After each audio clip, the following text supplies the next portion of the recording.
Salve, salve, nação! Salve, salve, meus amigos concurseiros! Oficialmente, nós estamos começando o nosso curso de matemática para professor de matemática da Prefeitura de Água Branca. E de acordo com o nosso edital, a nossa aula 1, que é a que nós vamos começar hoje, nós vamos trabalhar inicialmente com o assunto de conjuntos numéricos. E eu vou logo te dando um alerta, a banca vai cobrar uma questão dessa para vocês na prova. Quando eu falo em conjuntos numéricos, eu preciso conhecer desde os naturais até os reais.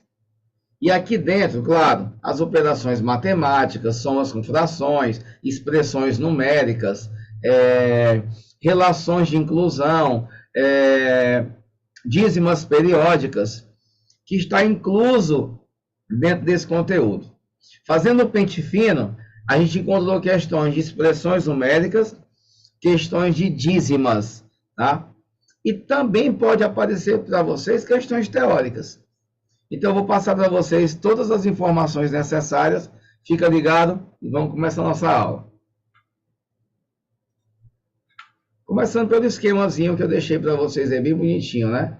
De conjuntos numéricos. Meus amores, olha só. Nós vamos estudar aqui esses quatro. Os naturais, todo mundo sabe aqui que o conjunto dos naturais tem uma única finalidade, que a finalidade dele é contagem. Ela é formada por algarismos, e esses algarismos reunidos formam os números. Os números naturais, passando uma geral para vocês, são os números inteiros positivos, começando a partir do zero. Tá? Na verdade, até essa relação aqui, ó, falar inteiros positivos a partir do zero está errado, porque o zero não é positivo. Tinha que ser inteiros não negativos. Aí incluiria o zero. Os inteiros também têm finalidade de contagem. Você usa, por exemplo, inteiros para ver saldo bancário, positivo ou negativo. Aí entra os números naturais e os negativos. Os racionais, que são as frações ou números que podem ser escritos na forma de fração. Todo e qualquer número que pode ser escrito na forma de fração é chamado racional. E os irracionais são aqueles que não podem ser escritos na forma de fração. Se esses podem, esse aqui não podem. Na forma A sobre B. E o conjunto universo, que é o conjunto que engloba todos eles aí, é o conjunto dos números reais. Então, resumidamente, você tem esses quatro conjuntos, fechando com o quinto, que é o conjunto dos reais. E aí nós vamos falar um pouquinho de cada um deles, tá bom? Vamos embora. Começando aqui pelo conjunto dos números reais, naturais. Conjunto dos números naturais. Meus amados, é o N. O símbolozinho dele é o N. Ele corresponde ao conjunto dos inteiros não negativos, que é justamente todo e qualquer número que não é negativo. É o 0, é o 1, é o 2, é o 3, 4, 5 e assim por diante. A única finalidade desse cara é para contagem. Você, por exemplo, você usa os números naturais num assunto chamado análise combinatória. Quando você quer descobrir quantos números de 3 algarismos eu posso formar. Então, você tem a finalidade dele, que é a finalidade de contagem. É o conjunto dos naturais. Aqui, o foco de vocês, certo? Para uma prova de concurso público, é em cima das operações matemáticas com números naturais. Adição, subtração, multiplicação e divisão. Porque as bancas vão cobrar em cima disso. E aí você pode anotar aí, ó, um dos subconjuntos dos naturais. Caso apareça lá, você fica ligado, que é os naturais asterisco. A presença do asterisco diz que esse conjunto são conjunto dos naturais não nulos. É o conjunto dos naturais tirando o zero. Beleza? É o conjunto dos inteiros positivos. Então, quando você pega naturais não nulos, aqui tem o 1, o 2, o 3, o 4, o 5, o 6 e assim por diante. Fechou? Tranquilidade total? É fácil, é simples. Naturais, dificilmente vai ter uma questão direta para vocês. Talvez relacionando com os outros, mas sozinho é meio complicado. E aí vem o conjunto dos números inteiros, que é simbolizado pela letra Z. Z de Zaio. No russo, Zaio significa inteiros. Por isso que você representa inteiros usando a letra Z. Aqui corresponde aos números negativos, o zero e os positivos. Esquematizar assim para a gente, tá bom? Os negativos, o zero e os positivos. E aqui o foco nosso, no meio de vocês, é vocês ficarem atentos às operações com números inteiros. A adição, a subtração, a multiplicação e a divisão. E aqui eu já vou te dar o primeiro lembrete da aula. A relação entre esses dois conjuntos. O conjunto dos números naturais, meus amores, está contido nos inteiros. Não esquece disso, tá? O conjunto dos naturais está contido nos inteiros. Eu posso afirmar, sem medo de ser feliz, que o conjunto dos números naturais, ele é um subconjunto dos inteiros. Ele está lá dentro. Se você diagrama, aqui estão os naturais, ó. E aqui é os inteiros.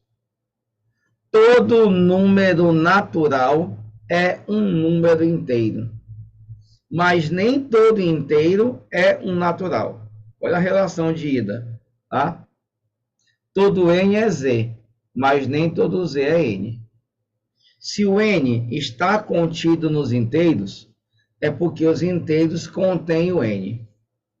Então, essa relação aqui, para fazer questão, ela é excelente. Não esquece, N está contido em Z. Então, se você for pegar as operações com conjuntos, por exemplo, N unido a Z. Isso aqui daria o quê? Se o N está dentro do Z, e eu quero fazer a união entre eles, a união dos dois é o conjunto maior, já que o N está dentro dele, a união é o próprio Z.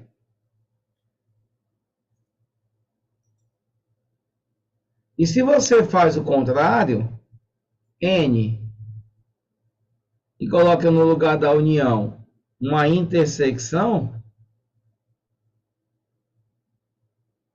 aí a intersecção é o que há de comum.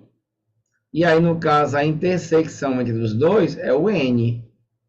Porque o N é comum a eles. Opa, tem resposta no chat aqui. Show de bola. Beleza, João? Show de bola, irmão. Tranquilo. Cara, as bancas de concurso são apaixonadas por relações, tá? Então, é importante essas relações estarem bem absorvidas na tua mente e no teu coração. Fechou aí? Desculpa.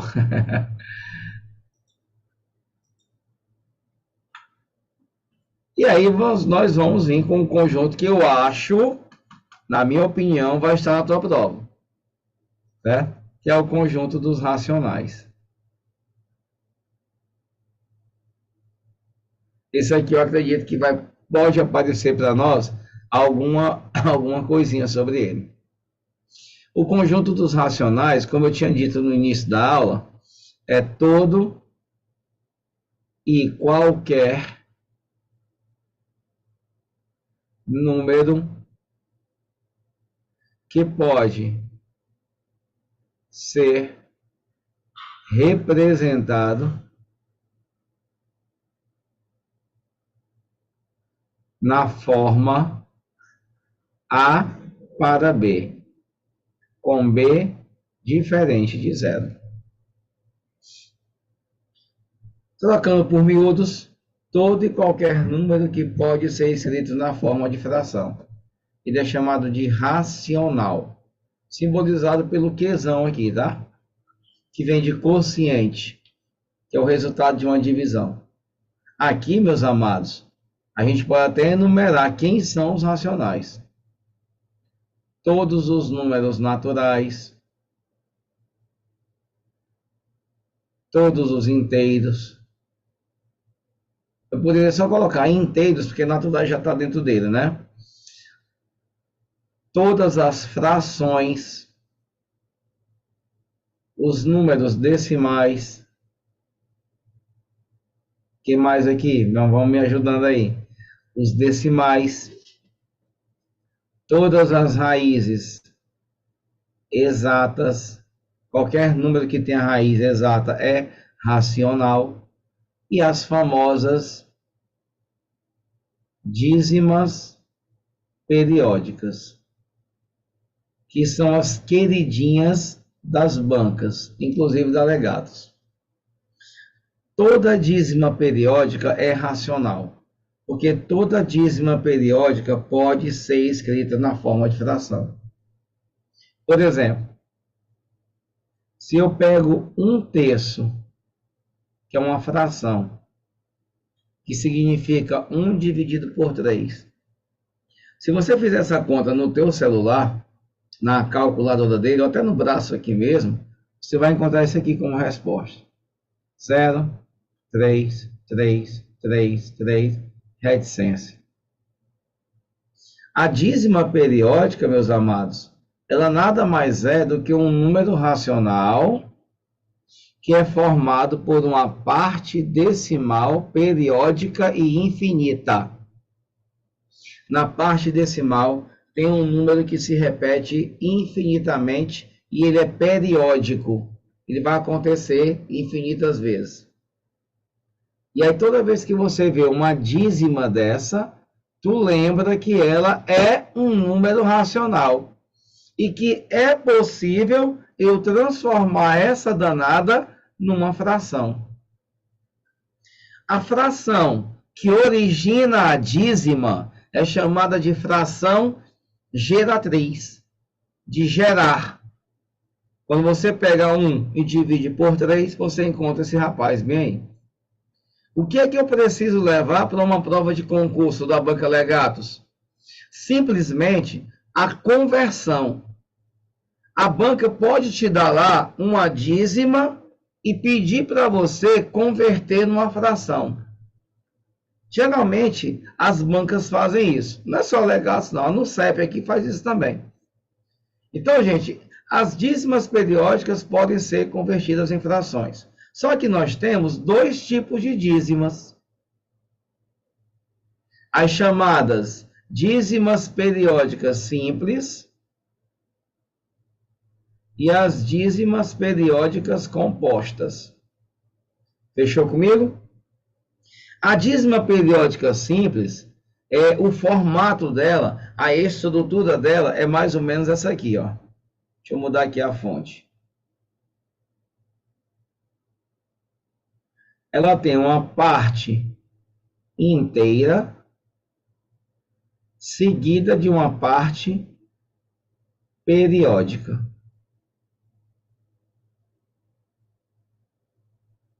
Exemplo: 1, 4, 4, 4. Essa aqui é uma dízima simples. Se você analisar a estrutura da dízima, o número inteiro é 1 e logo em seguida vem a parte periódica, que é o cara que se repete infinitamente. A composta não. A estrutura dela é um pouco maior. Porque vai aparecer aqui um cara que nós chamamos de parte não periódica. Eu chamo de intruso. Ele é um intruso. É um estranho no ninho. Tem a parte inteira, tem um intruso, chamado de intruso. E tem a parte periódica. Eu coloco 1, 2, 5, 5, 5. Essa dízima já é composta. A parte inteira é o 1. O intruso é o 2, que nós chamamos parte não periódica. E aí logo em seguida vem o 5, 5, 5, 5, 5. Essa é a diferença na estrutura da dízima simples para a composta. Que você também pode representar assim, ó. Para não repetir esse 3, eu coloco ele e coloco um tracinho em cima. Quando você vê esse tracinho em cima, você já detecta que aí é uma dízima. Menos comum, mas também correto. Não é tão comum aparecer, mas se aparecer, você lembra, ele fazia assim, ó. Ele colocou 3 entre parênteses. Aí tu já sabe que aí também é uma dízima. Show de bola? Tranquilo?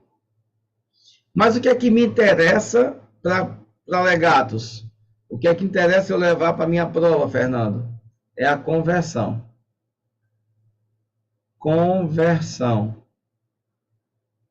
Dízima periódica em uma fração. Inclusive, eu trouxe para vocês uma questão dessa da banca legatos. A outra coisa, meus amados, é muito pobre a banca de questões, tá bom? Então, vez por outra, eu vou trazer algumas questões que são parecidas com ela.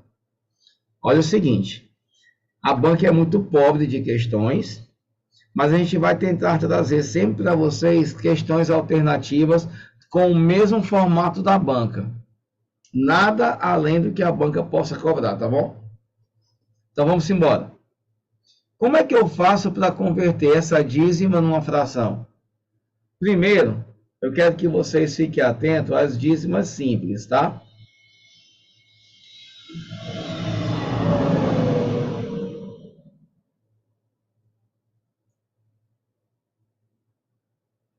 Como é que eu faria para poder fazer o quê?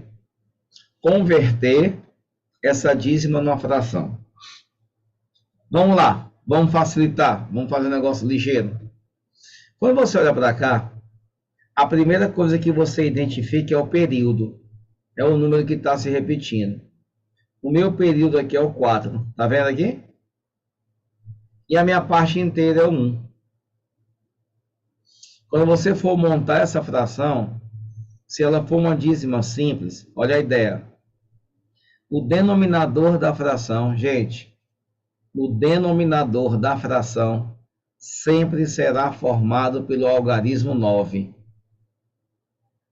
O denominador da fração de uma dízima simples sempre será 9. Agora, você tem que associar o 9 que você vai colocar aqui embaixo com a quantidade de algarismos do teu período. A regra fala assim, tanto os 9 quanto forem os algarismos do período. Eu vou colocar aqui do lado uma outra simples para vocês. Porque comparando fica mais fácil de entender. Aqui também é uma dízima simples, vocês estão observando, né? Quem é o período desse cara aqui? Não é 25? Olha para cá, 4. Quantos algarismos eu tenho aqui? Só um. 25. Tem quantos algarismos? 2. Aqui embaixo eu coloco um 9. Mas aqui nessa eu coloco 2 9s. Tanto os 9s quanto forem os algarismos do período. A quantidade de algarismos do período é a quantidade de 9s do denominador. Ok? E aqui em cima, como é que eu monto o meu numerador? Fácil. Pegue a parte inteira e junte com o período. Formou que número? 14. E diminua da parte inteira. Repetindo, parte inteira com período menos parte inteira. Sempre assim. 14 menos 1, 13. 13 nonos. Está aí a fração que deu origem a dízimo. Aqui, parte inteira, 1. Período, 25. Ficou quanto? 125. Menos a parte inteira, que é 1. Então vai ficar 124 sobre 99. Matamos a danada. Ok? É assim que eu converto uma dízima simples numa fração geratriz. Escreve isso para mim, Fernando, para quando eu estiver estudando eu lembrar agora. Eu vou escrever e vou te dar um outro exemplo, tá bom? Então, dízima periódica simples. Vou te dar um esquemazão aqui legal. Parte inteira com período menos parte inteira. Aqui embaixo, tantos noves quanto forem os algarismos do período. Vou te dar outro exemplo, para ver se tu ficou ligado. 0,777. 1,3434. Vamos começar por esse aqui de baixo. Que é o período 34, 2 noves. Show? Em cima, parte inteira e período menos a parte inteira. Resposta disso aqui, gente, 133 por 99. Se for possível simplificar, simplifica. Esse aqui não vai ser, não. E aqui em cima, ó, vamos economizar tempo. Se tu tiver uma dízima simples e a parte inteira for 0, é só pegar o período e botar aqui em cima, 7. E embaixo bota um 9. Bem rápido, 7 nonos. Se aqui for 0, o teu numerador é o período, gente. Direto, 7. E bota um 9 porque 7 só é um algarismo. Ok? De boas? E aí vem a dízima periódica composta.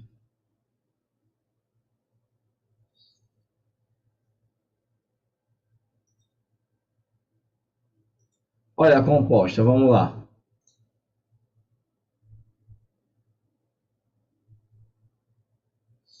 A composta tem aquele cara que eu chamei de intruso, não tem? Aí tu faz assim, ó, inteira, intruso, período. Junta todos eles. Menos inteira e intruso. Embaixo, tantos noves seguidos de tantos zeros. Eu não vou escrever porque vai ficar um textão muito grande, mas tu vai entender no exemplo.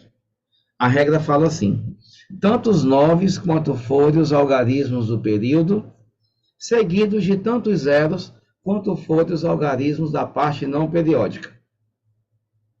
Se tu ler assim fica chato, porque é um textão grande. Mas no exemplo é fácil você perceber. Ó. Eu vou colocar 1, 2, 5, 5, 5. Então, olha para o esquema. Ela não é simples, ela é composta. A parte inteira é o 1. O intruso é o 2. O 5 seria quem no caso, turma? Seria a parte periódica. Aí eu quero converter isso aqui numa fração. Bora seguir a regra. Eu vou mudar aqui a corzinha. Pega a parte inteira, o intruso e o período e junta. Nessa ordem que eu coloquei, ó. Parte inteira, intruso, período. 125. E tira a parte inteira e o intruso. Nessa ordem que está aí, ó.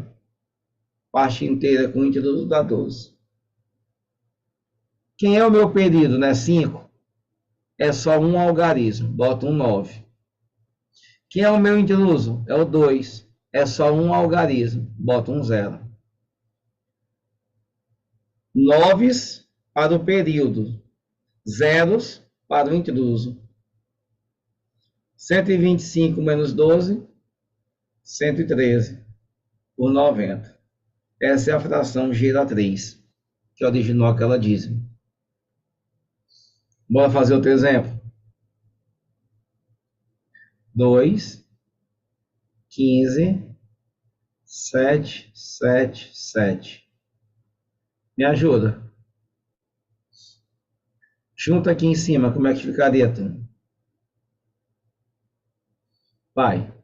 Parte inteira. Intruso. Período. 2.157. Menos. Parte inteira. Intruso. Beleza? Embaixo. Quem é o período? É 7. Bota 1, 9. Quem é o intruso? É o 15. Bota 2 zeros. Tanto os 9 quanto forem os algarismos do período, seguido de tantos zeros quanto forem os algarismos da parte não periódica. E aí, cara, vai-te embora. Bora ser feliz. Matamos a danada. 7 menos 5 dá 2. 5 menos 1 dá 4. 11, 9, 19. Repito, se for possível simplificar, simplifica, porque na alternativa vai estar a fração irredutível, ela simplificada.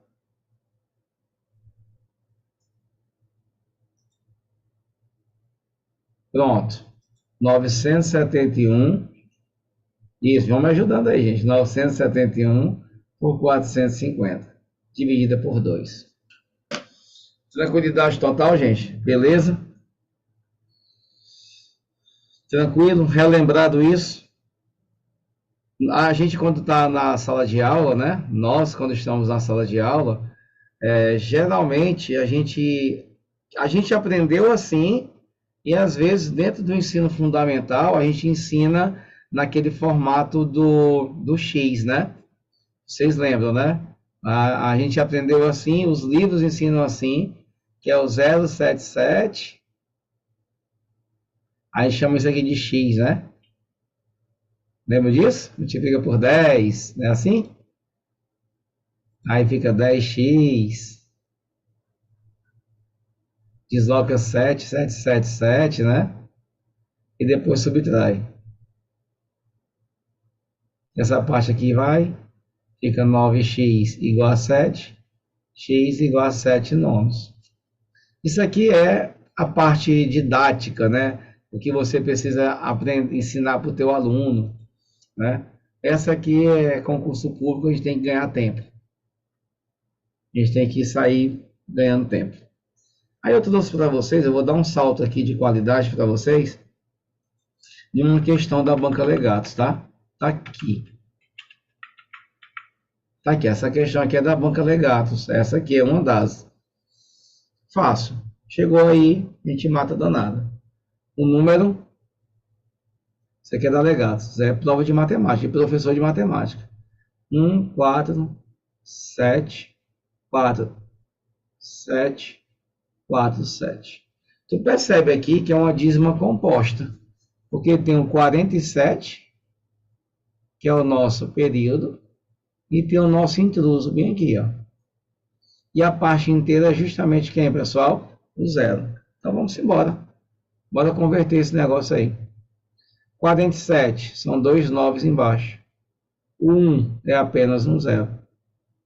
Aqui em cima, como a parte inteira é zero, ela não vai influenciar em nada. Aqui, ó, se você pegar na regrinha, fica 0, 1, 4, 7. Esse zero à minha esquerda não tem valia, não tem valia de nada. Menos 0, 1, né? É só você desprezar esse zero aí. Aqui ficaria 146 sobre 990. Aí, ele disse que pode ser transformado na forma A sobre B, com A e B primos entre si. Para você chegar nessa realidade aqui, é necessário você simplificar isso logo. Vamos simplificar esse negócio. Divide aqui por 2.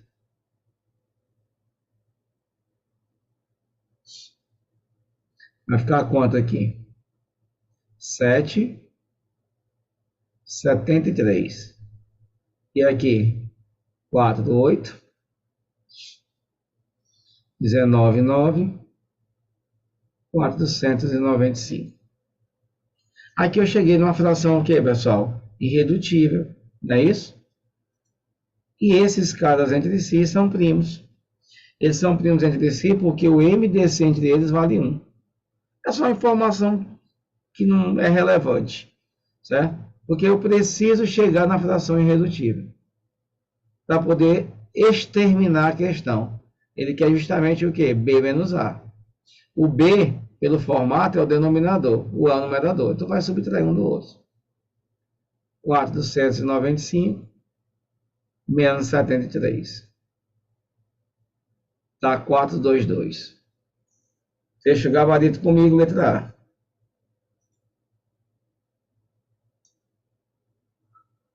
Aí eu reforço aquilo que eu te disse no começo da aula. Cara, eu não posso perder nunca uma questão dessa. Ela perdida, ela é um suicídio para nós. Fechado, gente? Tranquilidade total? Belezinha? Então, se eu só concluir aqui, a gente poder falar um pouquinho sobre as questões. E aí, vamos para os irracionais. Os irracionais são justamente todo e qualquer número que não pode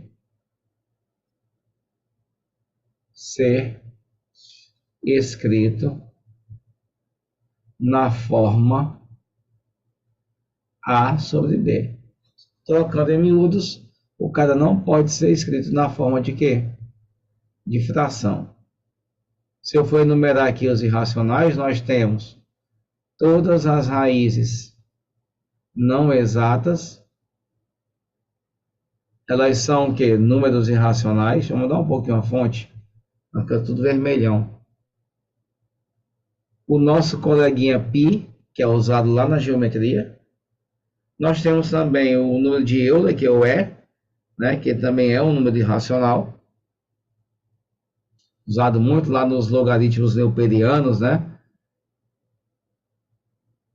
E os números decimais não periódicos, né? Então você tasca aqui 1, 2, 3, 4, 8, 6, 7 reticência. É o contrário da dízima periódica. Ele não é um número racional. E aí surge justamente, pessoal, o conjunto mãe, que é o conjunto dos reais. E aí no edital de vocês já viram, né? Lá tem complexos, né? Complexo vai ser nossa última aula. Eu não vou falar de complexo agora. A gente vai falar de complexo no nosso último encontro. Então, eu vou me limitar somente até os reais aqui. Então, você tem reais e eu divido aqui, ó. Fazer bem bonitinho aqui, bem colorido. Aqui tem os racionais. Aqui você tem os irracionais. Eles não se cheiram, né? Já deu para perceber que nenhum entre eles tem uma barreira aqui, ó, que impede a comunicação entre eles. Ou seja, que intersecção irracionais é vazio. Não existe elementos comuns entre eles. E se você pegar os racionais e unir aos irracionais, aí você tem o conjunto mãe, que é o conjunto dos reais. Beleza? Aqui nesse Q aparecem os naturais e os inteiros. E aí tu lembra comigo que o conjunto dos naturais está contido nos inteiros e os dois estão contidos nos racionais. Todo natural é inteiro, todo natural é racional, todo inteiro é racional e assim por diante. Fechou, gente? Tranquilo?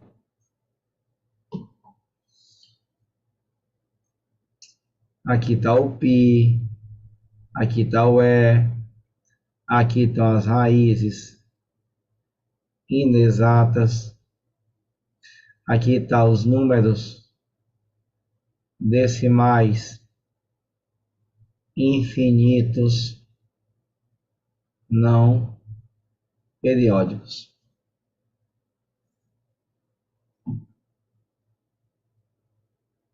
E aí eu trouxe uma questão para vocês relacionando esses conjuntos, que é a nossa primeira questão aqui.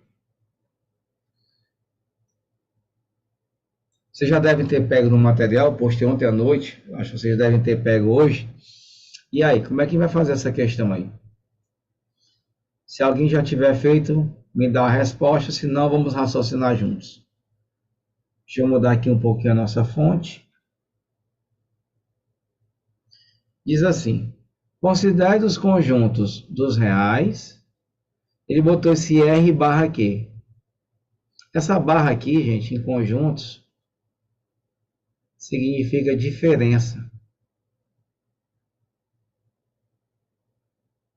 Se você pegar todos os reais menos os racionais, você vai ter justamente os irracionais. Olha aí. Pega os reais e tira tudo isso aqui. Sobra os irracionais. Essa barrinha é o símbolo da operação diferença de conjuntos. Por isso que ele coloca R barra Q são os números irracionais. Q racionais, Z inteiros, N naturais. A qual das alternativas não é verdadeira?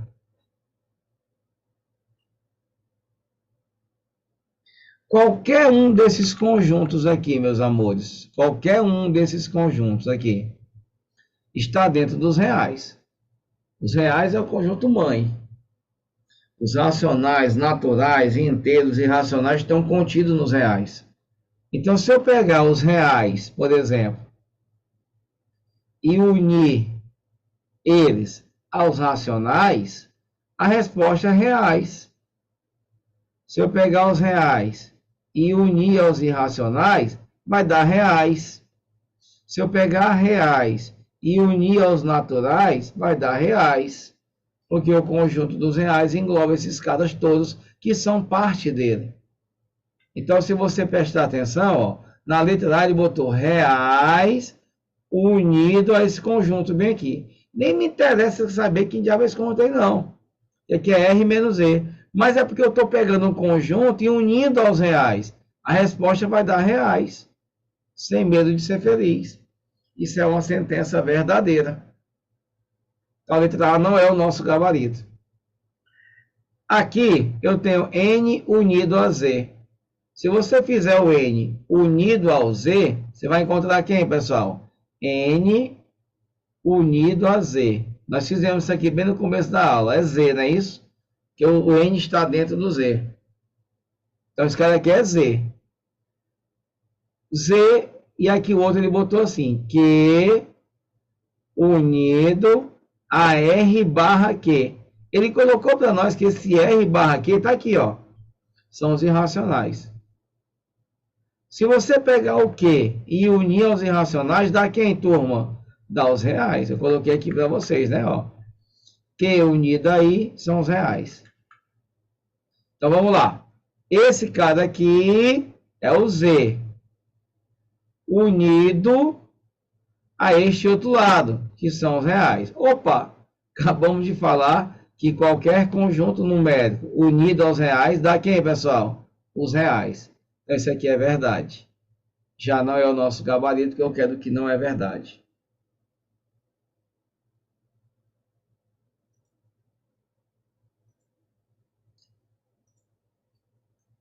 Terceiro, N intersecção Z é N? Ok, confere. Q unido a Z unido a N dá os reais? Mentira. Se você pegar o Q, unir ao Z e unir ao N, vai dar o Q. Lembra que existe uma relação de quê? De inclusão entre eles, ó. Q unido a Z unido a N é o maior, é o Q. Não pode ser R, porque para ser R tinha que ter aqui os irracionais. Isso aqui está errado. Isso aqui é o nosso gabarito. Letra D de dado. Opa, tem resposta no chat. Show, beleza. Tudo bem, gente? Então, eu trouxe uma questão mais conceitual, envolvendo operações com conjuntos numéricos, nessas relações que nós demos para vocês. E uma questão mais a cada da legatos, que são questões mais raiz, né? Onde você vai ter que fazer cálculos matemáticos, mas bem superficiais. É para fechar essa prova, viu, turma? Bora fechar essa danada. Aí eu trouxe uma questão da legatos, que é uma questão de expressão numérica. Eu vou reescrevê-la, né? Porque eu coloquei ela assim. Vamos lá. 30, ela está assim, ela na verdade, na prova da legatos está assim, 30 vezes 6/5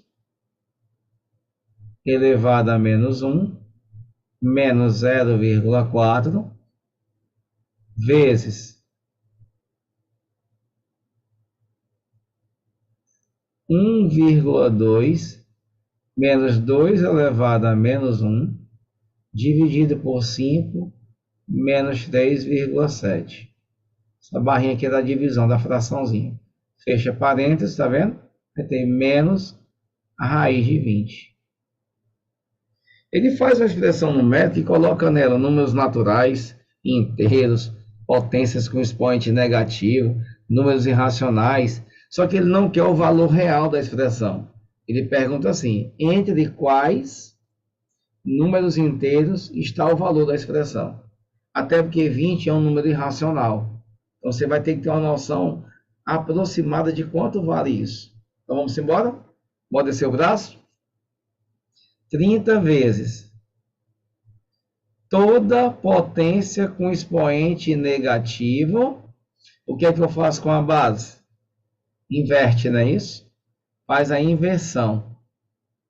Então, você vai inverter isso aqui. 5/6.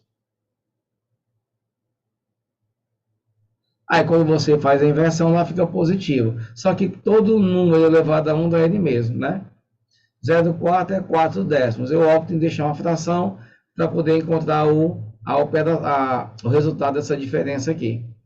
Mas aqui, eu poderia optar em não fazer isso. Deixar em decimal mesmo. Olha só que coisa linda, ó. 2 a menos 1, bem aqui do lado. É 1/2.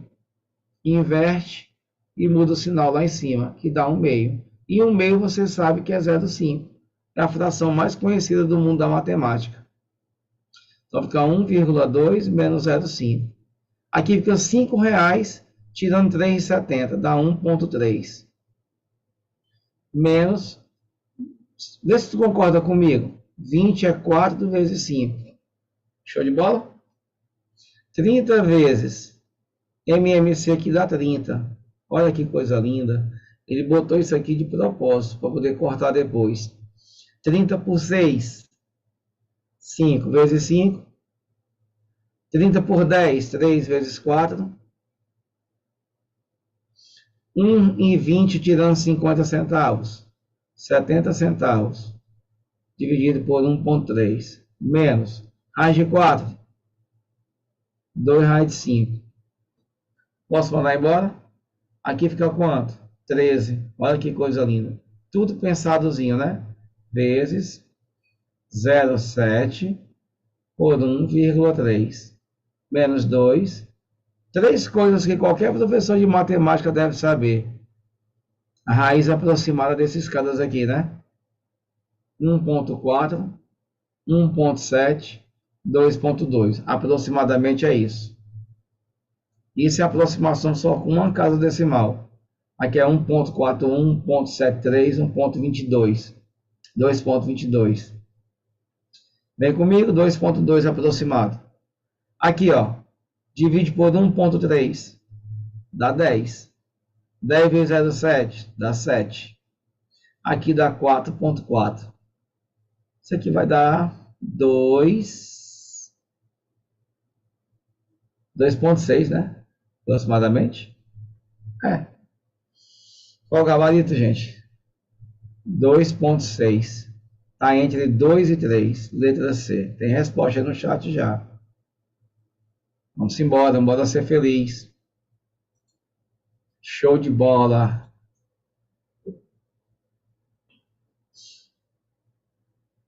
Tranquilidade? Beleza, né? Então é basicamente isso aí, cara. Que a banca Legados pode cobrar. Essa questão não é Legados, tá, gente? Essa questão é no CEP.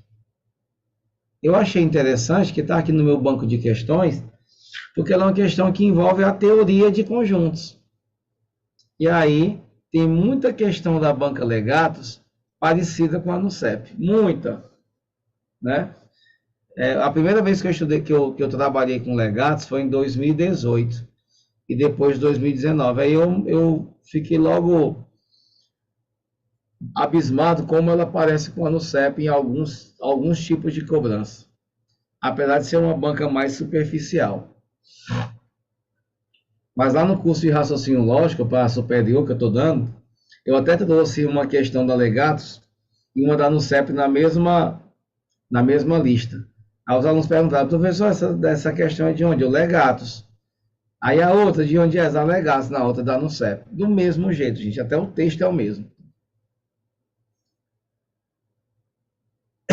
Show de bola? Bora ser feliz. Razão e proporção. Aqui também é outro conteúdo de ensino fundamental, que o aluno nosso tem contato a partir do 7º ano, que é a 6ª série. Que é nos livros de 6ª série antiga, que vem razão e proporção para eles. E aqui você só tem que lembrar para o teu aluno, e a gente sabe muito bem disso, que a razão, ela é uma divisão. Só que ela é uma divisão entre duas grandezas. Que podem ser de mesma espécie ou de espécies diferentes. E uma coisa bem legal em razão, que a gente precisa sempre lembrar para o aluno, é que ele precisa saber fazer a leitura da razão dentro do contexto que ela é criada. O Enem cobra assim, e os concursos públicos cobram assim.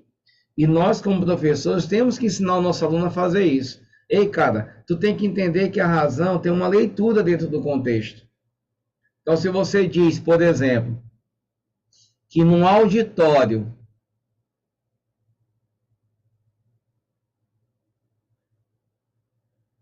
existem 350 pessoas, entre homens e mulheres,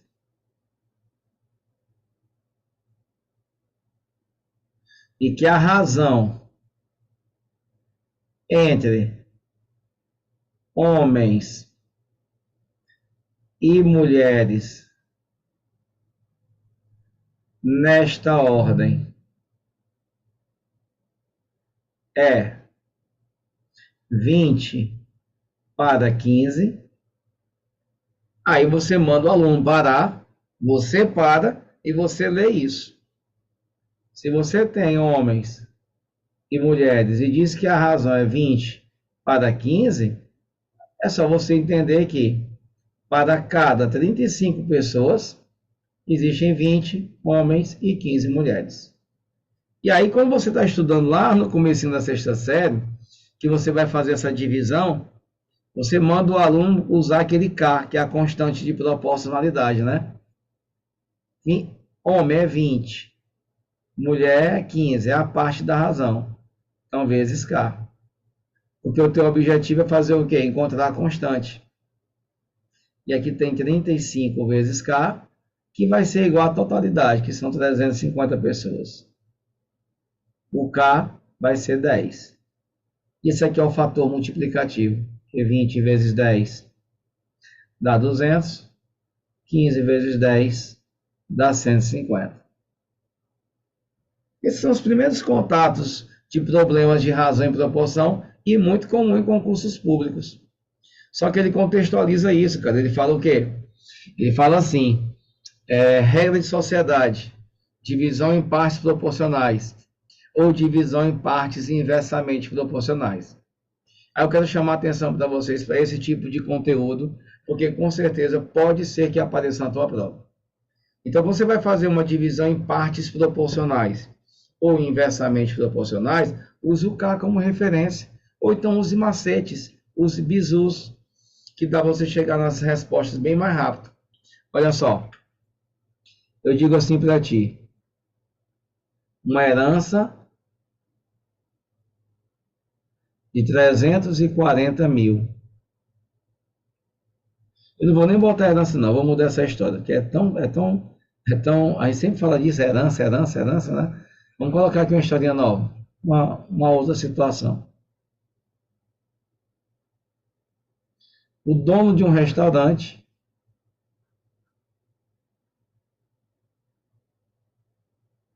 no final do ano, graças a Deus, o restaurante dele teve um lucro muito bom, e ele pegou e resolveu dividir um bônus entre seus 3 funcionários.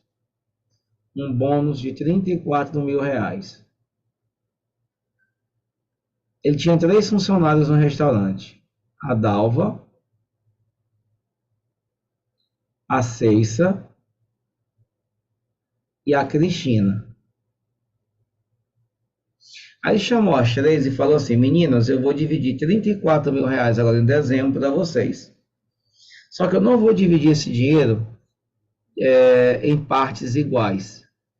Eu vou dividir em partes proporcionais. Ele inventou um critério.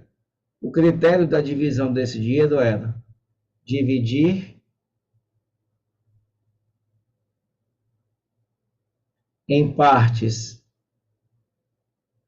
inversamente proporcionais ao número de faltas ao serviço durante o ano em questão. A Dalva teve uma falta durante o ano todo. A Ceissa teve 2 faltas. E a Cristina, ela teve uma falta maior porque ela pegou Covid e se afastou. Ela teve 5 dias de ausência durante o ano. Aí o cara chega lá e pergunta, quanto coube a Cristina? A Cristina ganhou quanto desse dinheiro? Ou ele pergunta, quanto ganhou a Ceissa? Ou quanto ganhou a Dalva? Quando você estuda isso, você aprende, nós aprendemos a fazer a inversão da grandeza, não é isso? Grandezas inversas são aquelas que o produto é igual. Quando um aumenta, a outra diminui.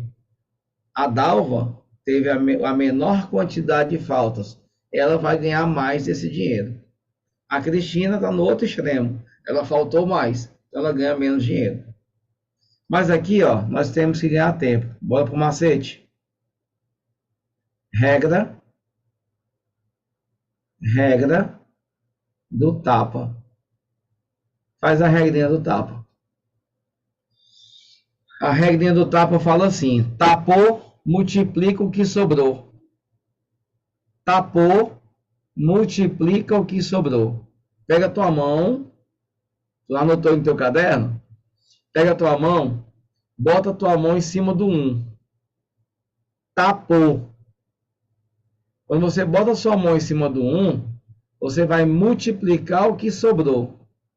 Se você botar a sua mão em cima do 1, sobra o 2 e o 5. Aí tu multiplica, 2 vezes 5. dá 10. Vai com 2, coloca a mão em cima do 2, tapou. Multiplica o que sobrou. 1 vezes 5.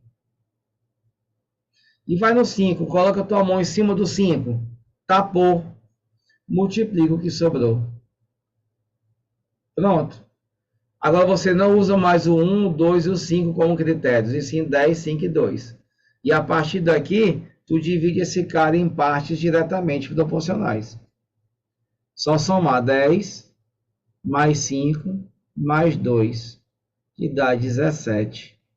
Pega a herança lá, o bônus, 34 mil.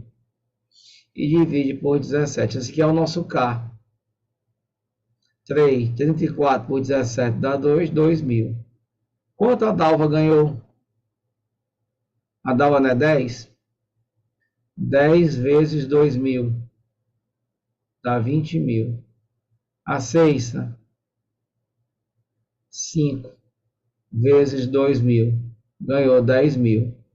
E a Cristina, que foi aquela que mais faltou, 2 vezes 2 mil, que dá 4 mil. Cheguei na minha resposta. Beleza? Regra do tapa, tu resolve qualquer questão de inversa. Quando é direto, faz normal. Direto é a partir daqui, ó. Faz o mesmo esquema.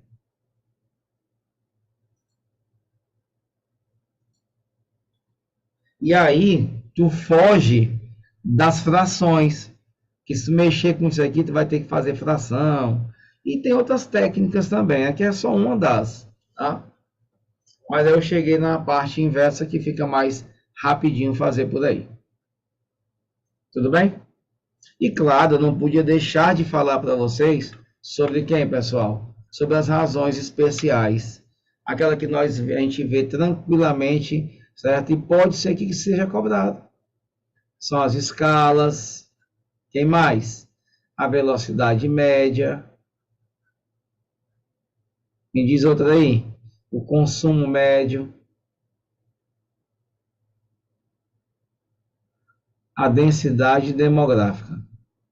É bom deixar esse registro aqui. Apesar de eu não ter visto nenhuma questão da Banca Legacy. Mas vamos falar sobre, tá bom? Porque entre essas quatro, as que mais caem em provas de concurso são essas duas aqui. A minha amiguinha escala. A escala é usada o quê, pessoal? No aumento ou na redução de figuras. Vou botar assim figuras para ficar bem geral. É muito usado em maquetes, né? Você vai construir maquetes de apartamentos, de terrenos. Em feira de ciência, a gente manda muito o aluno fazer a maquete de um prédio, de um palácio. Ele vai usar escalas. Redução, né? E aqui eu trabalho com a redução de quem, pessoal? Das dimensões. A escala, matematicamente, assim, o que aparece nos livros é o tamanho no desenho dividido pelo tamanho real. Sinceridade, quando você vai trabalhar com questão de escalas, o que você precisa ficar ligado é justamente no segundo número aqui, ó, da escala. Esse cara aí, esse segundo número aqui, ó, é quem manda na questão todinha. Porque é ele quem vai dizer quanto aumentou ou quanto diminuiu a figura. Se você tem o tamanho real e quer descobrir o tamanho do desenho, você vai dividir pelo segundo número da escala. Mas se você tiver uma questão e ele te der o tamanho no desenho e pedir o tamanho real, você vai multiplicar pelo segundo número da escala, que é esse aqui, ó. Ele é quem dá toda a orientação da questão para vocês. Quer ver um exemplo? Vamos lá. Campo de futebol.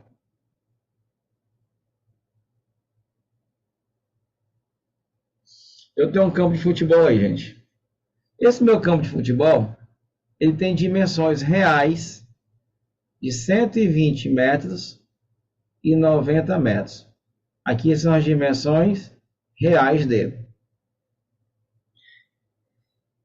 Eu fui com a minha turma da escola participar de uma feira de ciências. E eu determinei para os meus alunos que eles fizessem uma maquete do campo de futebol. Nós estamos no ano de Copa do Mundo. Vamos fazer uma maquete do campo de futebol no Catar. E eu quero que vocês utilizem a escala 1:200. Vocês vão fazer a maquete na escala 1:200. Eu quero saber quanto vale a área em centímetros quadrados da maquete.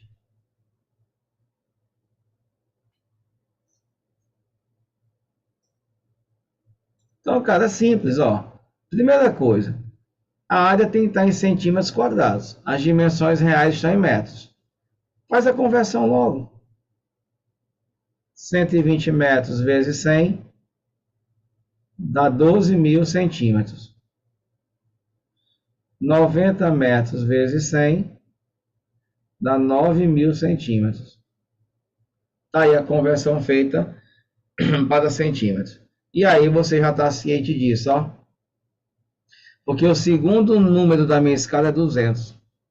Isso significa dizer que o comprimento desse campo de futebol foi reduzido 200 vezes. A largura dele foi reduzida 200 vezes. Do real para o desenho, divide pelo segundo número da escala. Desce o braço, vai-se embora. 60 centímetros. Corta 2 zeros com 2 zeros. 90 por 2, 45 centímetros. Está aí a minha maquete, está aí o meu desenho. Comprimento 60, largura 45 na maquete. É só multiplicar, base vezes a altura. Eu estou pedindo quem? A área. 2.700 centímetros quadrados.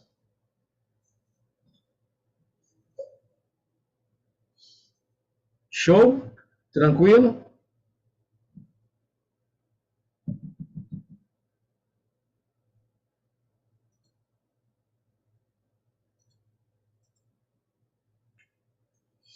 E a velocidade, meus amados, também. Muito visto na física, mas na verdade ele é um assunto da matemática. Porque ele é uma razão. Só que ele é uma razão de grandeza de espécies diferentes. Porque ele envolve distância e tempo, né? Aqui é o nosso bizuzinho para você levar para a tua prova, tá? Velocidade. Faz isso. D em cima, V e T embaixo. D de distância, V de velocidade, T de tempo. Daqui você tira velocidade, é a distância dividida pelo tempo. O tempo é a distância pela velocidade. A distância é a velocidade vezes o tempo. Eu uso qualquer um das três de acordo com a questão. Nem sempre numa questão que envolve velocidade, ele quer velocidade. Nem sempre. Ele pode pedir, por exemplo, a distância. Ele pode te pedir, por exemplo, o tempo. E as unidades comumente usadas é o quilômetro por hora e o metro por segundo. Tem banca aí que está pedindo para converter. Tem banca aí que coloca sistema de medidas. E aí ela inclui no sistema de medidas transformação de velocidade. Se uma velocidade está em quilômetro por hora e eu quero chegar em metros por segundo, basta dividir por 3,6. Mas se você tem uma velocidade em metros por segundo e quer ir para o quilômetro por hora, aí você multiplica por 3,6. Esquece disso não, tá bom? Eu já peguei prova de concurso de uma banca chamada Fundatec, lá do Rio Grande do Sul, que pedia na questão para converter. Só era isso. Converta 120 km por hora em metro por segundo. 120 não, 108. Juro para vocês. Às vezes o cara não tem o que inventar e tá com uma dessa bem aí. E o aluno não pode nem dizer nada do conceito, porque está no conteúdo. Oxe, mas isso aqui nunca foi cobrado. Olha, ele cobrou. Fica ligado. Beleza?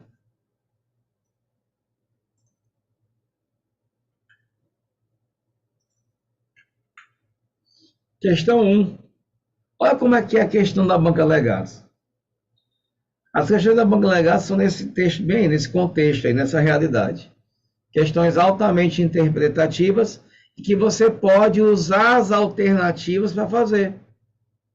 Ele diz assim: em uma jarra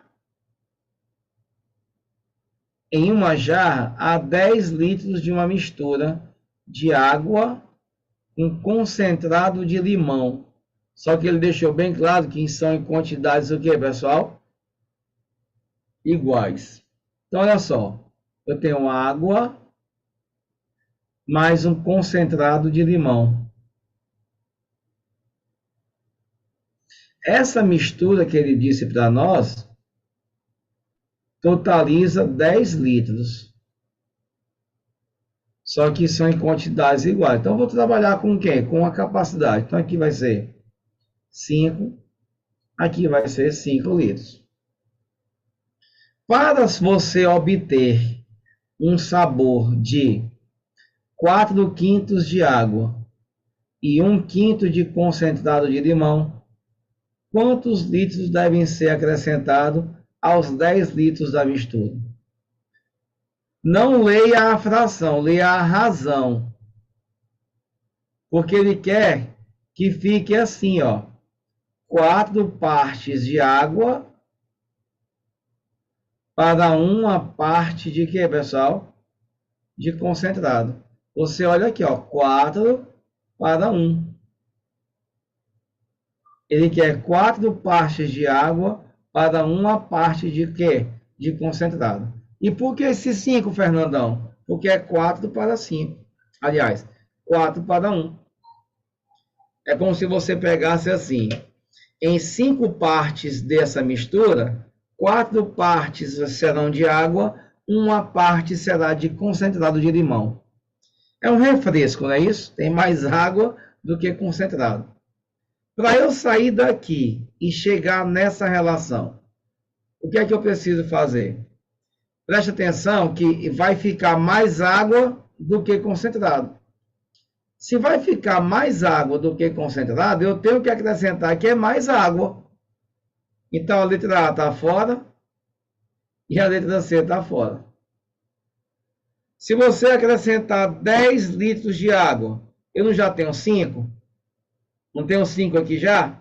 Se eu botar mais 10 litros de água, aqui vai ficar quanto, meus amados? Vai ficar 15. Concordam comigo? Ó? Se você botar 10 litros de água bem aqui, vão ficar 15 litros de água. E o concentrado fica 5. Só que na hora de fazer a divisão, ó, por 5, aqui vai dar 3 para 1. E eu quero que fique 4 para 1. A letra B está fora. Se eu botar 15 litros de água bem aqui, ó, 15 aqui, vão ficar quantos litros de água? 20. E de concentrado? 5. Porque não mexi, simplifica aqui por 5. 4 para 1. Do jeito que a questão sugere. Então, gabarito a letra de quem? D de dado. Isso é legal.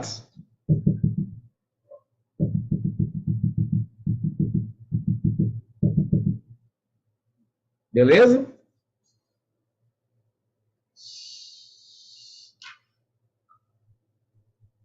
Então, um dos recursos que nós podemos utilizar, cara, são as alternativas. Tchau, vai-se embora. Entendeu o contexto? Bora-se embora.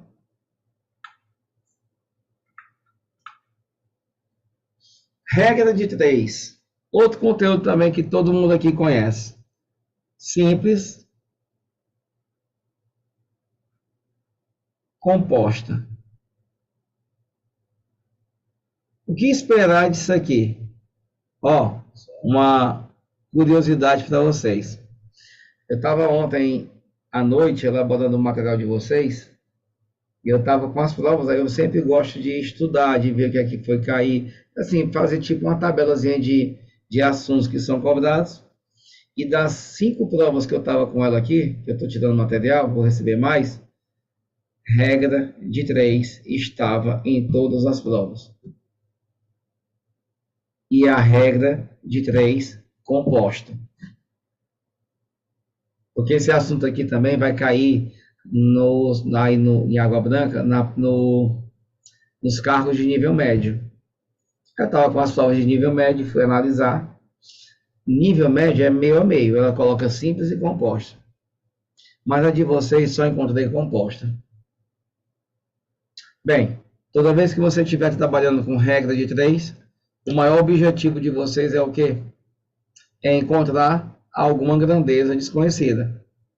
Ela vai relacionar grandezas e você sempre vai ter que buscar alguém que é um termo desconhecido. Quando você resolve problemas de regra de 3, segue um passo a passo aí que eu sempre oriento. Primeiro, claro, identificar as grandezas, que você só consegue identificar se você fizer uma boa leitura da questão. 2, verificar se as grandezas são diretas ou inversas. 3, montar uma razão e encontrar o termo desconhecido. A parte mais chata e a mais trabalhosa e a que você precisa estar mais atento, e eu estou falando isso para professores de matemática, mas como se nós estivéssemos conversando para o nosso aluno, tá bom? Não entre nós. Qual é a maior dificuldade do nosso alunado quando está trabalhando com regra de 3? É identificar se elas são diretas ou inversas. Essa é a parte mais chata para o aluno que está tendo contato pela primeira vez, não é isso? Então, cabe a nós facilitar um pouquinho. Por quê? Quando você vai relacionar grandezas, tem alguns que são bem manjadas, que sempre aparecem. Então, tu bota na cabeça do aluno que a existência daquelas grandezas e já diz para ele qual é a relação entre elas. Ele aprende sem muita dor, né? Por exemplo, a grandeza tempo. Essa danada sempre está, ou quase sempre está. E quando você relaciona a grandeza tempo com pessoas, com máquinas, com velocidade, ou com outra grandeza tempo, a relação delas é sempre inversamente proporcionais. Sempre. Crava que é inverso e acabou-se. Se você aumenta a velocidade, o tempo de percurso diminui. Se você bota mais pessoas para realizar uma obra, o tempo de execução da obra diminui. Se você bota mais impressoras para imprimir, o tempo de execução diminui. Se você compara dias com horas diárias, sempre é inverso. Aumenta a quantidade de horas diárias, o tempo de execução do serviço em dias diminui.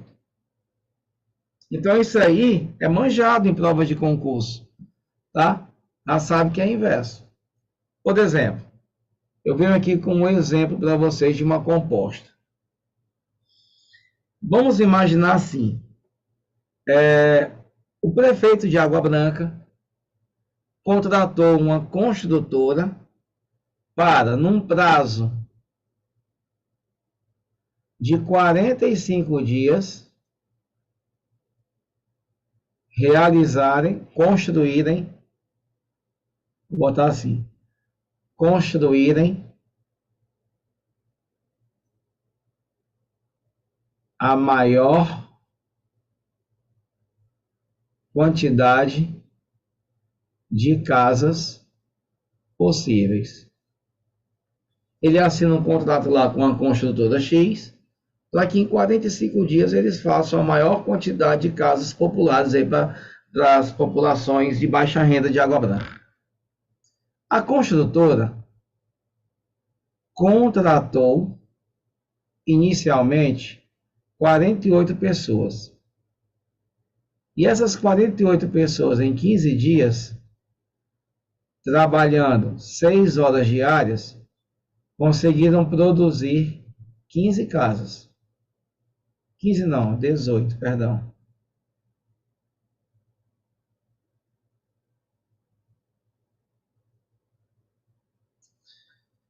48 homens em 15 dias, trabalhando 6 horas diárias, fizeram 18 casas.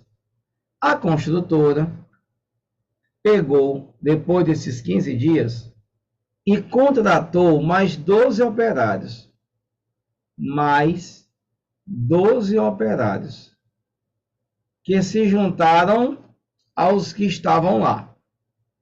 E aumentou a carga horária diária de serviço em mais 2 horas, no intuito de fazer mais casas. Então, se eu tinha inicialmente 48 homens, a construtora agora acrescenta mais 12, fica com 60. Se eles trabalhavam 6 horas diárias e eu aumentei a carga horária em 2 horas, eles vão passar a trabalhar agora o quê? 8 horas. Só que o prazo da prefeitura era de 45 dias. E eles já usaram 15 dias já, ó. Então ainda faltam quanto? 30 dias.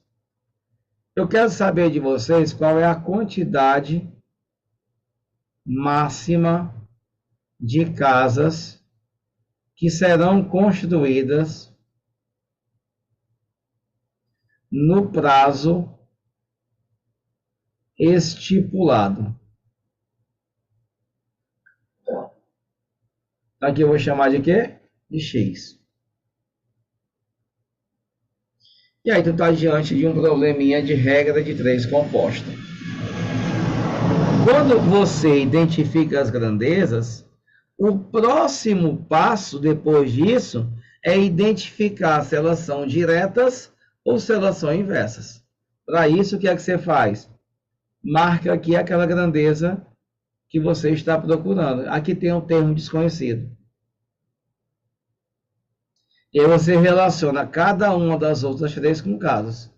Fazendo aquela velha perguntinha, aumenta ou diminui, né? Então, se você aumenta a quantidade de homens, a produção vai aumentar, direto. Se você aumenta a quantidade de dias, a produção vai aumentar, direto. Se você aumenta a quantidade de horas diárias, a produção vai aumentar, direto. Todas elas com casas são diretamente proporcionais. Aí você vai para o cálculo matemático. 18 sobre x, 48, 60. Se você já quiser trazer para cá simplificada, pode fazer, tá bom? Ah, eu já quero trazer para cá simplificada. Pode? Pode.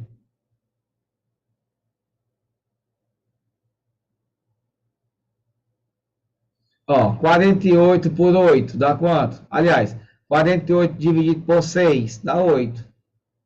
60 por 6 dá 10. 15 por 15 dá 1. 30 por 15 dá 2. Aqui eu vou deixar 6 oitavos mesmo por causa do 8, para cancelar. Aí eu cancelo esse com esse, certo? Aí eu faço 6 dividido por 2, que dá quanto? Dá 3. E fica 18 está para x, assim como 3 está para 10. Mata danada comigo, bora ser feliz. 18 por 3 dá 6. Aqui dá 1. Meio pelos extremos. X é igual a 60 casas. Aí se eu botar assim, alternativa, 60, letra B, 40, letra C, 58, letra D, 78. Se tivesse alternativas, você marcaria qual? Me ajuda aí. De acordo com a pergunta que eu fiz, tá?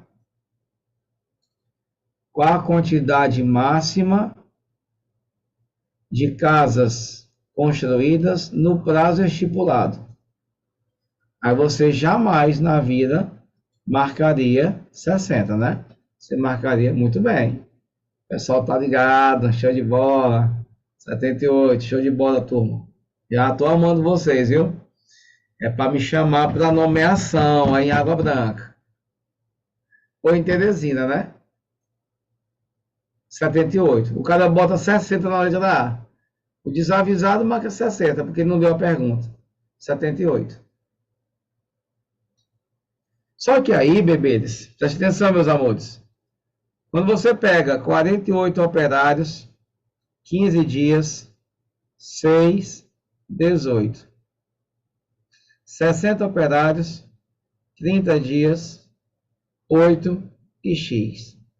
Toda vez que o teu problema de regra de 3 composta tiver produção como uma das grandezas, a grandeza produzir, a grandeza gastar, certo?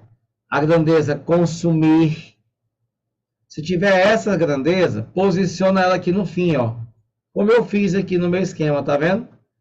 Organiza as grandezas e posiciona produção, gasto, consumo no final delas, aqui, ó, bem no final.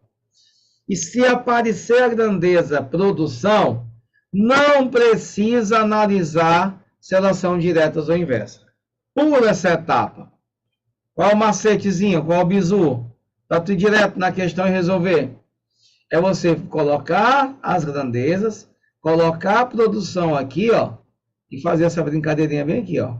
Multiplica as linhas. Multiplica, multiplica. Quando chegar na grandeza da produção, ó, multiplica assim, cruzado. Multiplica, multiplica. Quando estiver bem aqui, sobe e multiplica aqui, ó. E iguala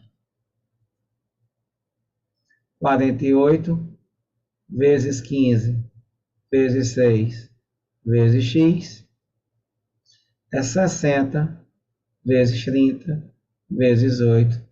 Só fazer isso. Aí tu não precisa ficar analisando se é direto ou inverso. 15 por 15 dá 1. 30 por 15 dá 2. 60 por 6 dá 10. 6 por 6 dá 1. 8 por 8 dá 1. 48 por 8 dá 6. Não é 6? 18 por 6 dá 3. 6 por 6 dá 1.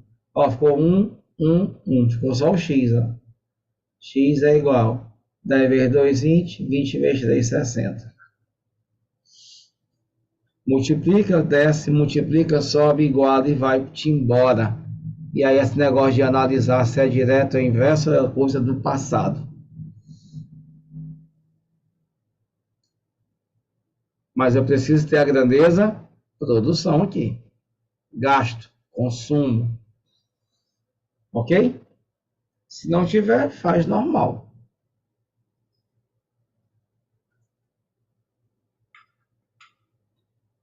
Legatos para nós. Vamos fazer? Com 2.500 operários, vamos botar aqui, operários.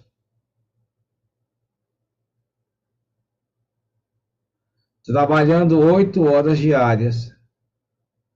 Horas diárias. Uma fábrica, olha, produz. Bota lá no final. Produção. 500. Em quantos dias? 30 dias. A segunda parte da questão. Quantos dias, X, serão necessários para que 1.200 operários produzam 450 geladeiras, trabalhando 10 horas diárias? Olha, gente, a grandeza da produção para nós aí. Bora ser feliz. Multiplica, multiplica, desce. Multiplica, multiplica, sobe. Vamos armar isso. Eu adoro quando tem zeros, né? Todo mundo gosta disso. Vezes x, vezes 500. Aqui, 2.500, vezes 8, vezes 30, vezes 450. Olha como é. E até os números que ele coloca são números que dá para você fazer o quê? Simplificar. Tipo, ó, aqui tem 500, tá? E aqui desse lado, 2.500. Dá para dividir por 500. 500 por 500. Aqui vai dar 5. Devagar. 10 dividido por 5 dá 2. Acompanhando o raciocínio? 8 dividido por 2 dá 4. Beleza? Aqui você pode fazer, ó. 30 por 30 dá 1. 1.200 por 30 dá quanto? 40. Não é isso? É.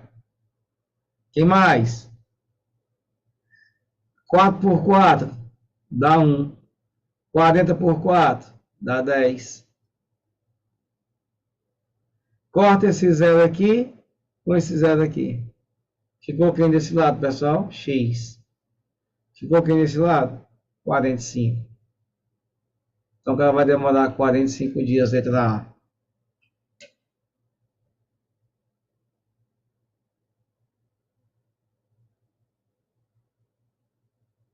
Não é mais rápido assim? Aí não precisa estar analisando se é direto ou inverso. Legatos essa daí, tá bom? Show de bola? Tranquilo?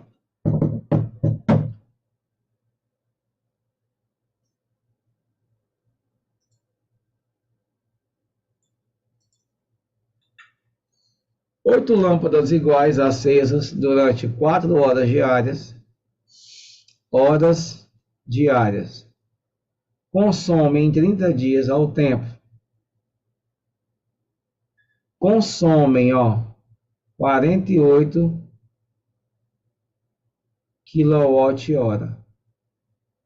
Quanto consumirão 6 lâmpadas? Tem que botar lâmpadas aqui, desculpa, gente, tá? Eu esqueci de botar lâmpadas 8, né? Quanto consumirão 6 lâmpadas iguais, trabalhando 3 horas diárias durante 20 dias? Vamos lá. Vamos ser feliz. Multiplica, multiplica 10. Vamos testar aqui, só para poder te confirmar. Multiplica, multiplica, sobe. 8 vezes 4 vezes 30 vezes x. 6 vezes 3 vezes 20 vezes 48. 48 dividido por 8 dá 6. 8 por 8 dá 1. Beleza? 20 dividido por 4 dá 5. 4 por 4 dá 1. Olha, vamos dar o pulo do gato e matar logo essa danada bem, Quanto é 5 vezes 6, meus amores, aqui? 5 vezes 6 não dá 30? E aqui tem um 30. Posso fazer esse cara com esse, com esse. Ficou x. 6 vezes 3, 18. Então vai consumir 18 kW. Letra D.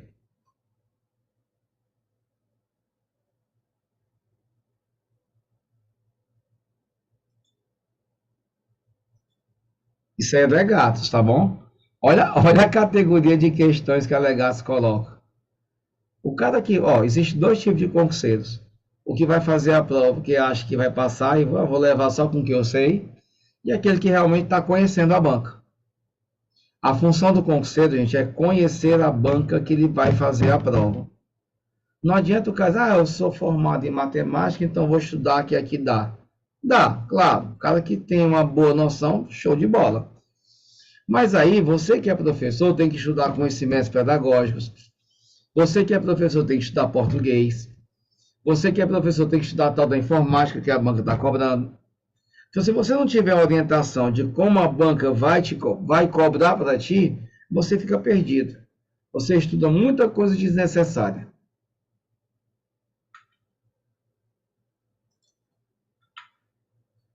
Juros. Eu só encontrei na banca juros simples, tá? Então, hoje eu não trouxe para ti compostos, mas na próxima aula vai ter umas questõezinhas antes da gente iniciar 2, e é claro que a gente vai fazer compostos. Mas quando eu falo em juros, eu gosto sempre de usar nas minhas aulas a palavra aluguel. Até porque quando eu passo isso para os meus alunos, inicialmente, eu trato isso como uma situação de aluguel.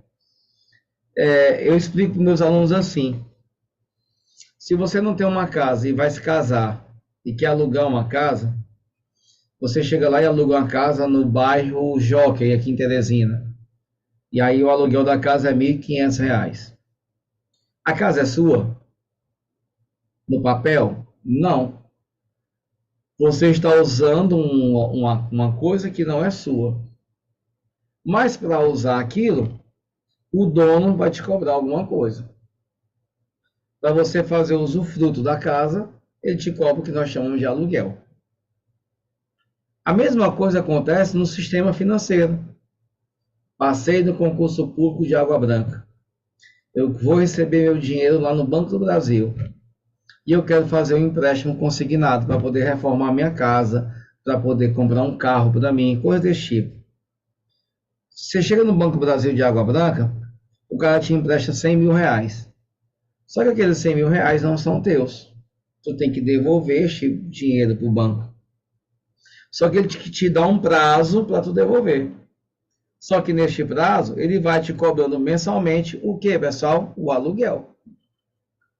Que na linguagem financeira se chama capitalização. Capitalizar é fazer o dinheiro render. Então, tu pega 100 mil e devolve 250 mil para o banco daqui a 3 anos, que é o prazo que ele te deu. Tu tá lá embutido os 100 mil que ele te deu e ele está ganhando em cima de ti, porque ele deixou você usar uma coisa que era dele. Para ele é um investimento, tá? Por isso que o dinheiro capitaliza. E para isso ele te cobra uma taxa de juros. São dois tipos de juros, o simples, então é chamado de capitalização simples, e os juros compostos, que é a chamada capitalização exponencial. É o famoso juros sobre juros, que é o que o mercado financeiro cobra. O sistema de capitalização dos financiamentos, o sistema de capitalização dos empréstimos, são todos em cima de juros compostos. Então, quando você tem o juros simples, né, ele é chamado de capitalização simples. E aqui a capitalização exponencial. No juros simples, o juro é CIT, formulazinha matemática. Mas eu não preciso nem usar a fórmula matemática em alguns casos. Posso até fazer regra de 3. J é juros, C é capital, que é o capital investido ou tomado de empréstimo. O I é a taxa de rendimento. O T é o tempo de aplicação. E essas duas têm que ser compatíveis, têm que estar na mesma unidade. Taxa ao mês, tempo em mês. Taxa anual, tempo em ano. Senão eu preciso converter isso na fórmula, tá bom? E o tal do montante. O montante é aquilo que eu resgato. É o resgate no final da aplicação. O montante é o capital que você investiu mais os juros. Na capitalização exponencial, geralmente em concursos a fórmula é essa. A mais cobrada. O tempo é o expoente de uma potência. O montante é o capital, 1 mais a taxa de rendimento, vezes o tempo de aplicação. Juro, o pente fino que eu fiz não tinha uma questão de composto. Aí eu vou fazer umas questões paralelas para vocês, tá bom? É fácil, juros não tem problema não. Até porque você não vai fazer concurso de banco. Se você fosse fazer concurso para Banco do Brasil, meu amigo velho, aí é mais embaixo.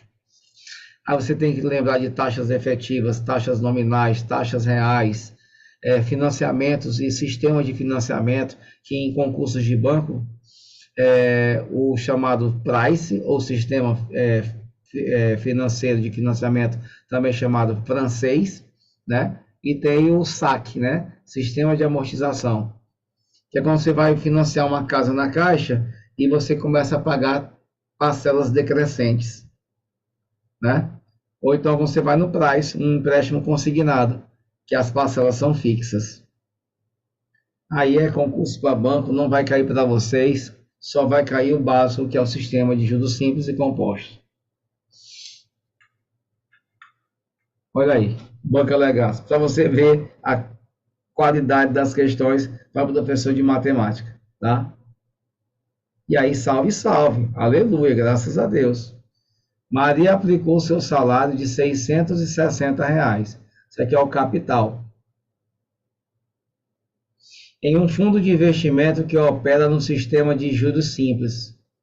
Após um tempo de 24 meses, olha só, 24 meses, o investidor verificou que o montante era R$ 1.820. Ele quer saber a taxa de juros. Eu entraria para anular uma questão dessa. Porque não que a questão esteja errada, ela está mal elaborada. Porque como você vê a taxa, e tinha que falar taxa mensal, taxa anual, né? Subtende que deve ser mensal. Eu nem fiz essa questão, eu vou fazer com vocês. Mas faltou o cara colocar aqui. Qual a taxa mensal? Qual a taxa anual?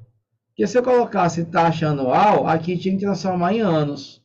2 anos. Se ele coloca taxa mensal, eu deixo 24 meses. Mas vamos embora. Ou então você calcula com isso aqui e dividir por 12, né? Então, qual os juros que vai render esse dinheiro? No final tem 1.820. E o capital investido foi 660. Se eu diminuir um do outro, eu consigo ver quanto rendeu o dinheiro. Os juros, não é isso? 0. 12 menos 6 dá 6. 7 menos 6 dá 1. Confirma comigo, gente? 1.160? Né?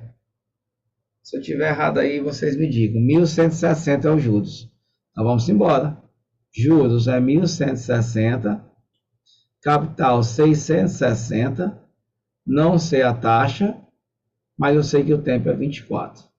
Se você quiser botar essa taxa sobre 100, show de bola. Melhor ainda. Porque está em porcentagem, eu tenho que botar sobre 100. E aí você começa a brincar aqui com esses númerozinhos. Outra coisa que acusa a questão, aproximadamente. Esse cálculo com certeza não dá exato. 0 com 0, posso mandar embora aqui. Fica 1.160, só organizar a casinha. Meus amores, me dá essa resposta aí, 66 por 24.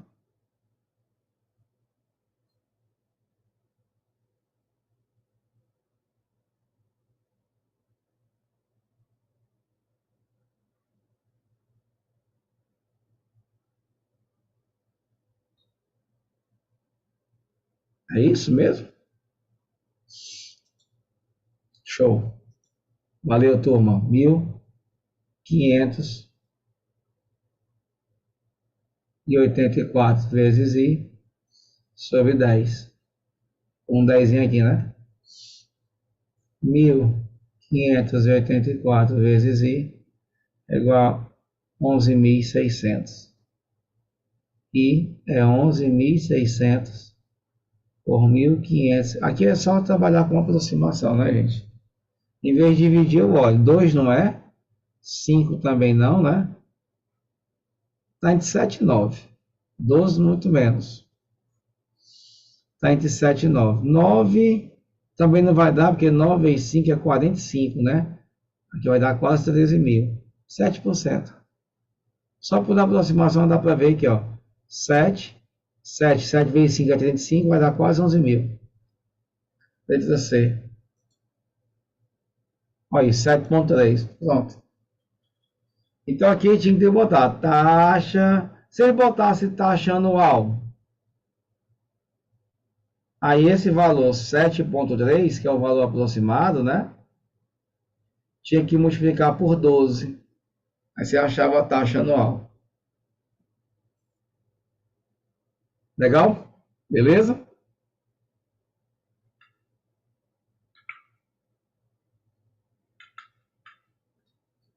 Quanto José terá que aplicar hoje num fundo de renda fixa para que ao final de 3 meses, a uma taxa de 2% ao mês, o montante dele seja de 636? Ele tem um capital, que eu não sei o valor, certo? Ele tem um tempo, que é um tempo de aplicação de 3 meses. E ele tem uma taxa que é de 2% ao mês.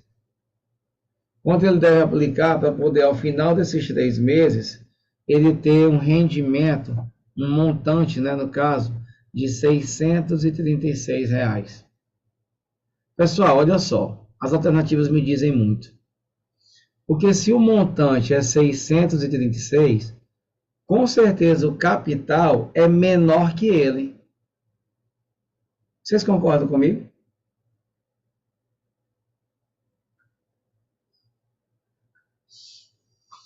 O montante é um resgate, não é isso?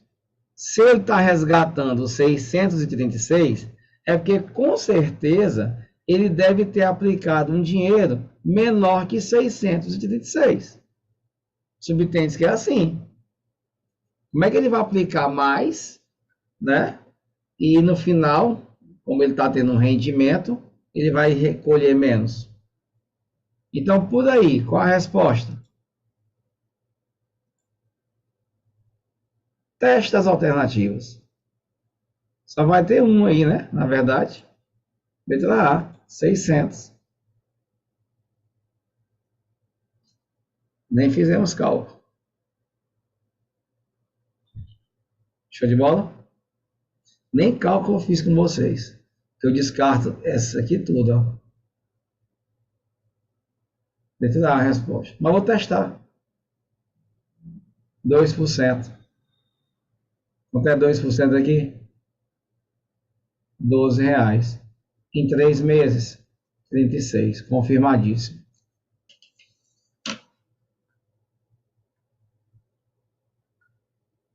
E aí? Beleza? Se cair qualquer uma dessas questões, dá para a gente arrochar? Show de bola, né?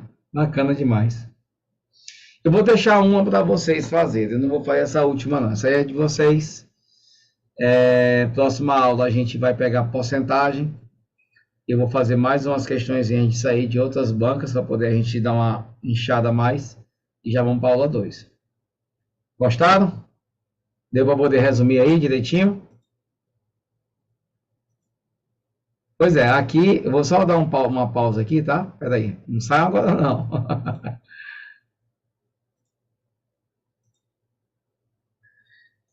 Aqui é só, a gente precisa entender, e aí é que eu sempre falo, que em concurso público, para qualquer área que você faça, eu preciso direcionar, tá bom? Vocês são concurseiros e vocês sabem o que eu estou falando. Não adianta você querer estudar mundos e fundos, certo? Porque não dá. Nós aqui somos professores de matemática. Nós não somos conhecedores de tudo. Então a gente precisa de vez em quando estudar, se aprimorar, revisar. E no concurso público é isso. A banca é legados. Então tu não vai estudar para um concurso público como se a banca fosse a FCC, ou no CEP, ou CESP, porque é diferente. É outra ideia, é outra vibe. Então é trabalhar direcionado com aquilo que a banca legados vai te cobrar. É assim, não tem outro segredo. E aí você aprimora, porque você já sabe bem a base, vocês têm uma ótima base, e vocês vão cuidar na informática, no português, no conhecimento pedagógico. E aqui você vai levando sempre reto. Show de bola? Se tiver no Instagram, marca a gente no Instagram aí. Domingo de aula de matemática, tá bom? Prof. Fernando Cardoso. Marca a gente aí. E vamos pegar essa vaga aí, Água Branca. Tudo bem, meus queridos? Obrigadão por tudo. Um resto de domingo excelente para vocês. A nossa aula é pela manhã, tá bom, gente? Só hoje, ó, eu tô dando aula em casa. Eu não fui pro CPM. Eu tive que trazer tudo para cá porque teve um problema lá no nosso estúdio. Então, para a gente não perder a aula, eu tive que trazer para minha casa. Estou aqui no estúdio que eu tenho, um pequeno estúdio aqui, e trouxe tudo para cá hoje, tá bom? Então, mas é pela manhã. Um abraço. Boa semana para vocês, viu? Até mais.